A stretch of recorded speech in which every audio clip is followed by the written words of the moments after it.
आपने कहा ना diplomacy when it comes to like Afghanistan वहाँ पे गड़बड़ है, तो मैं उसका जवाब दे रहा हूँ आपको।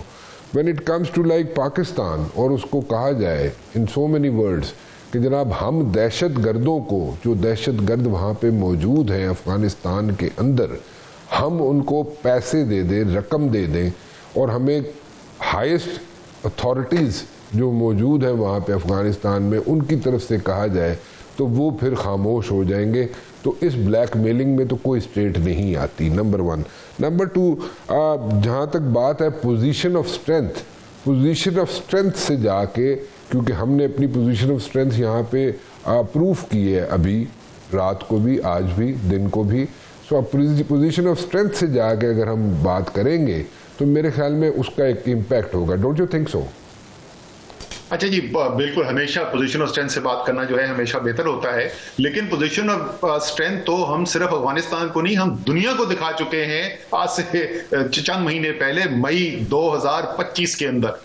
दुनिया ने देखा है कि पाकिस्तान के पास अस्करी कुव्वत क्या है, दुनिया उसकी बात कर रही है। नरेंद्र मोदी जो आज तक अपने जख्म चाट रहे हैं और अभी भी खतरा है कि किसी वक्त भी वो कुछ ना कुछ कर सकते हैं, क्योंकि उनकी इतनी ह्यूमिलिएशन हुई है, सारी दुनिया में जग हसाई हुई है।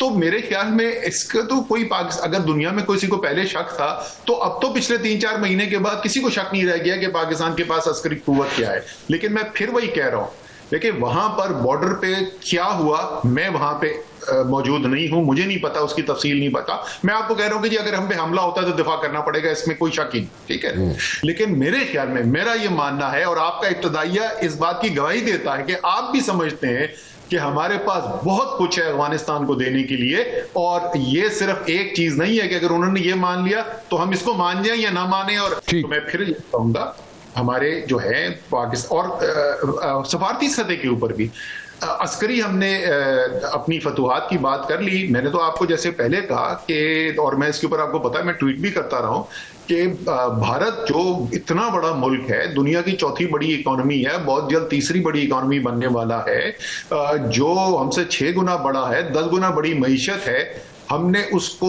IMF में उन्होंने हमारे खिलाफ कोशिश की, वहां पाकिस्तान कामयाब हुआ।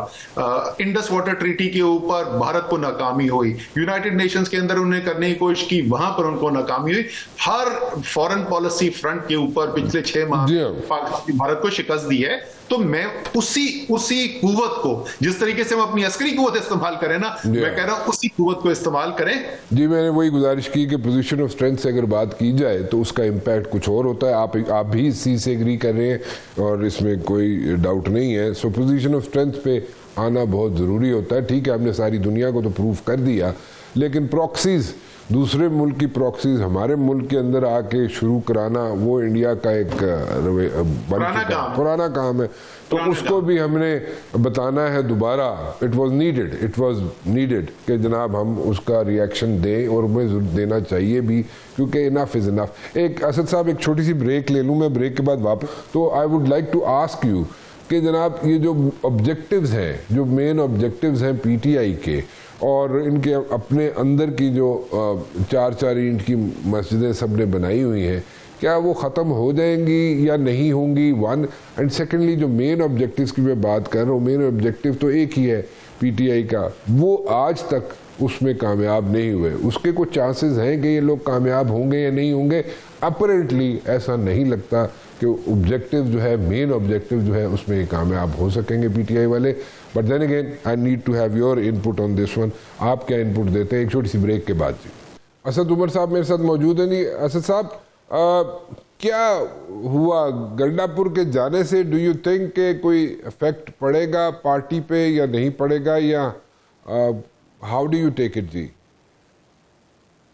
नहीं जी, मेरे ख्याल में कोई इससे कोई खास फर्क नहीं पड़ेगा। अच्छा, लेकिन पार्टी के अंदर जिस तरह आप कह रहे थे ना, ग्रुप्स हर पार्टी में होते हैं, हर पार्टी के अंदर कुछ ना कुछ लाइक माइंडेड लोग जो हैं वो एक ज्यादा क्लोज होते हैं आपस में और बनिस्बत दूसरे लोगों के।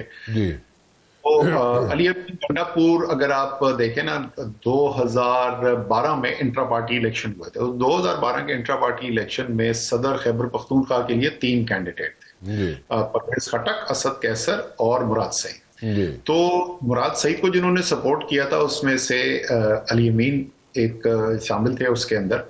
तो वो जनरली उनके ज्यादा करीब समझे जाते हैं। सुहेल आफरीदी जो हैं, ये भी आईएसएफ का लड़का है, करियर ये भी मुराद सईद के बहुत क्लोज है।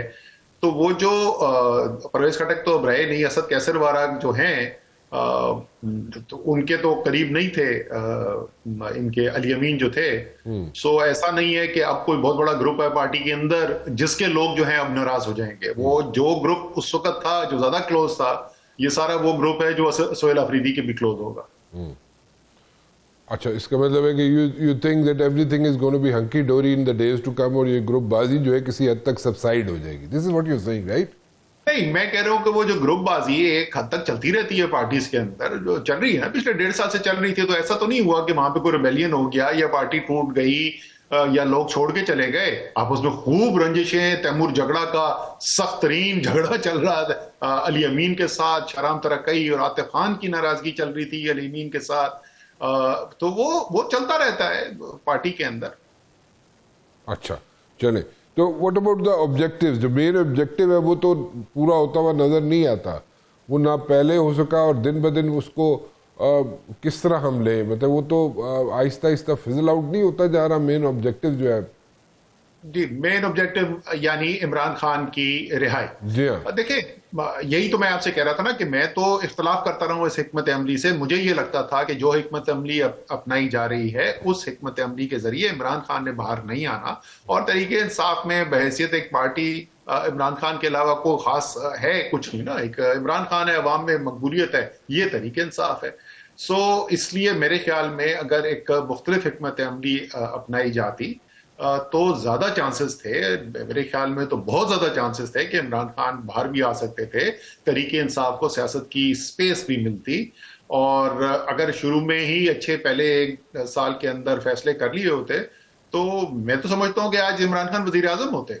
लेकिन वो वक्त गुजर गया और अब सूरत हाल ये है कि कोई प्रेशर नहीं है हुकूमत के ऊपर, कोई किसी के ऊपर दबाव नहीं है कि क्यों तरीके इंसाफ से बात की जाए, क्यों नेगोशिएट किया जाए, सिवाय इसके कि मुल्क की सबसे मकबूल पार्टी अगर सिस्टम से प्रैक्टिकली बाहर हो और निजाम आपका जो है वो चल ना रहा हो, जो हुकूमत की कुर्सी पे बैठे में हैं वो इतने कमजोर हों कि अगर पीछे से कुर्सी पकड़ के ना रखी जाए तो वो कुर्सी गिर जाएगी। तो मुल्क को, इस निजाम को आप समझ लें घसीटना पड़ रहा है। और जो घसीट रहे हैं वो भी घसीट घसीट के भी शायद थक गए होंगे अभी तक। तो इसलिए कौमी पहलू से अगर आप देखें तो मेरी राय आज भी वही है जो मेरी राय 2 साल पहले थी कि सियासी पार्टियों को आपस में बैठना चाहिए, कोई आगे जमहूरियत को किस तरीके से लेकर चलना है उसका एक तरीकेकार निकालना चाहिए, जो तमाम फरीकैन की कम से कम जो रिक्वायरमेंट है वो भी पूरी हो सके और अवाम के बुनियादी जो हुकूक है उनके ऊपर भी कोई कॉम्प्रोमाइज ना हो। और फिर एस्टैब्लिशमेंट के साथ भी बैठे, उनके साथ भी मुज़ाकरात करें।